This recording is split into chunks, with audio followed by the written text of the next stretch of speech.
Hello there, welcome to Venture Capital with me, Katie Pilby. This week, China has been putting the glitz back into gold, but is it all about savvy investments, or are we witnessing the transformation of the global financial system as we know it? Analysis on that one. Plus, is Britain ready for the shale gas revolution? We'll weigh up the pros and the cons.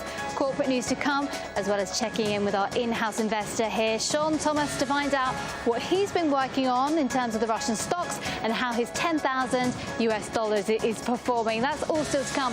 But first of all, let's talk about the Eurozone, because the region is officially out of recession. It's been a roller coaster ride for the Eurozone since 2008, when the wheels began to give way and the only direction seemed to be down.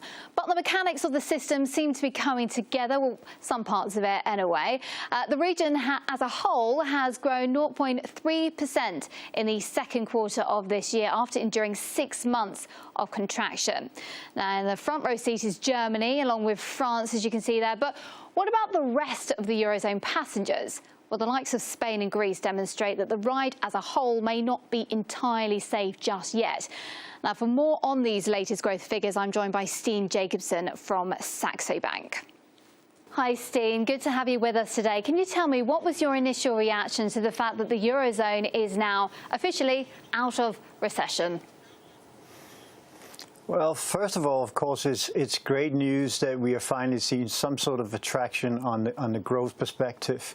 But I also must say that I'm very skeptical about the ability to maintain this momentum, as if you look at the underlying data, which is going to support growth long term.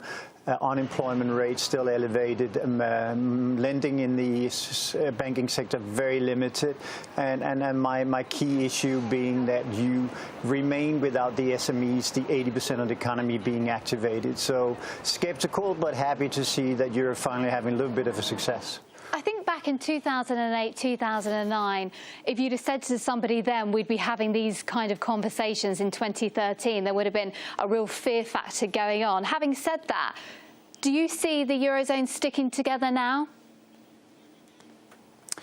I think Europe has locked itself in a corner. It's painting itself into a corner where it's very difficult to extract itself from unless we get a new crisis point. Because I think what we learned from the history of the last 5 to 6 years in Europe is that the only changes that is mandated in Europe comes when the market is pressuring the politicians, or you see stock markets coming down. So unfortunately, like in history, I think the only way we get new resolve and mandate for change will come through that exact new crisis point, which I think will be back to our starting point at weak growth. What we risk right now is clearly a Japanization in Europe, doing nothing, doing too little, and awaiting reforms to happen naturally. It will not go that way, unfortunately. Okay, so Steen, Eurozone not out of the danger zone yet then? No, but any news is good news in terms of positive growth. But overall, we need to see the structural imbalances being dealt with, and then we can have some hope. But I don't think we're too far away.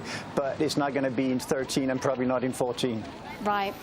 Thank you very much indeed. That's Steen Jacobsen from Saxo Bank. And a global shift is happening. China is set to take over from the US and become the biggest consumer of oil this year. Now, one of the main reasons for this shift is the US is becoming less reliant on foreign oil because their domestic supply has been revolutionized by shale gas. Now, talking of shale gas, one place where fracking has sparked a huge debate is the UK. Now, on the pro-fracking team is the British Prime Minister David Cameron, who thinks development of the shale gas will create much-needed jobs, an estimated 74,000 in fact. Now, here are some of the other benefits Mr Cameron is claiming as well. But environmentalists are leading the anti-fracking campaign, and here's the reasons. Now, according to the latest estimations, 500 years worth of gas supply is lying beneath Britain right now.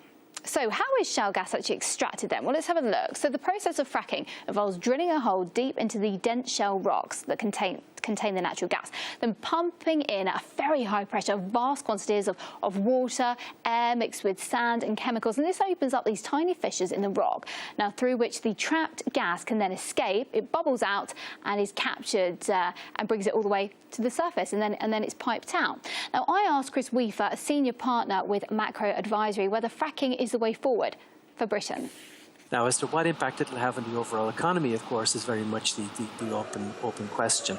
If the UK can develop the resource to the extent that the optimists are now saying, then no question about it, it will considerably lower the energy base or the energy cost for UK industry and boost the competitiveness of UK manufacturers and UK industry in general. And that's what the UK government is looking at. They see that shale gas and shale oil has been a boost to the US economy and has been at least one of the factors in the US economy pulling out of this slump and showing decent growth this year. So, you know, the UK government is looking for ways that it can also sustain what is still a very fragile recovery in the UK economy. And moving on to some corporate news then here in Russia, find out what the biggest business stories that rocking the country are. And we'll start with Russia's Rosneft, the world's biggest publicly traded oil producer, seals key Azerbaijan oil and gas deal. Azerbaijan is the third biggest oil exporter in the former Soviet Union after Russia and Kazakhstan.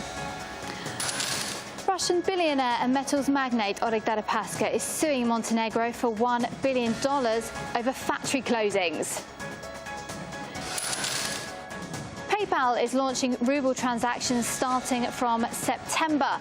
The Russian ruble will become the payment system's 26th currency. Checking in with our in-house investor here at RT, Sean Thomas, to find out how he's been getting on with Russian stocks. Hey, Sean, good to see you. So as we know, you were given $10,000 US to invest. It's your second week in the job, so we are expecting results. Tell us how you've been getting on. Well, I was expecting results too, but I'm going to have to say, wow, this is confusing. Okay, so when the numbers are going up and down and the charts and graphs are all over the place, when it's going down, that's bad, right? So, yeah, it's bad. Okay, so Rusal, I decided I was going to have some faith in Deripaska because, you know, he had this idea to look to the east. Not a good thing. I took a bath, a nosedive. It went down. I'm getting out. Down 4.72% and still falling. I'm just going to get out of the metals business altogether. Rusal being the largest aluminum company in Russia, it's not doing too well at this point in time. Some good news, though. We talked about telephones. And Megaphone, they had a pretty good week. They've been up, not as bad as Rusal's been down, but they're up about 0.8%. So didn't lose my shirt in this whole new thing. But man, this is confusing stuff. Wow, it sounds really confusing, and you've got your shirt on, so that's good news. Indeed.